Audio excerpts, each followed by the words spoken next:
اور اب آپ کو موسم کے بارے میں اپڈیٹ کریں کہ کراچی میں موسم سرما کی پہلی بارش ہوئی ہے۔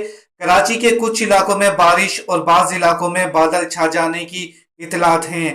کراچی کے علاقے buffer zone, north Karachi, north Nazimabad اور ایف بی ایریا میں ہلکی بارش ہوئی ہے۔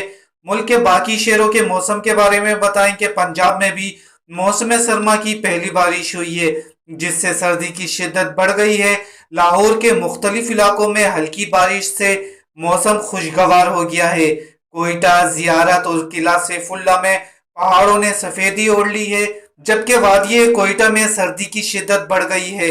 محکمہ موسمیات کے ڈائریکٹر سردار سرفراز کا کہنا ہے کہ تیز بارش نہ ہونے سے اسموگ پر اثر نہیں پڑے گا۔ ناظرین، آپ کو اپڈیٹ کریں کہ کراچی کے بعض علاقوں میں موسم سرما کی پہلی بارش ہوئی ہے۔ کراچی کے علاقے buffer zone, north Karachi, north Nazimabad اور ایف بی ایریا میں ہلکی بارش ہونے کی اطلاعات ہیں۔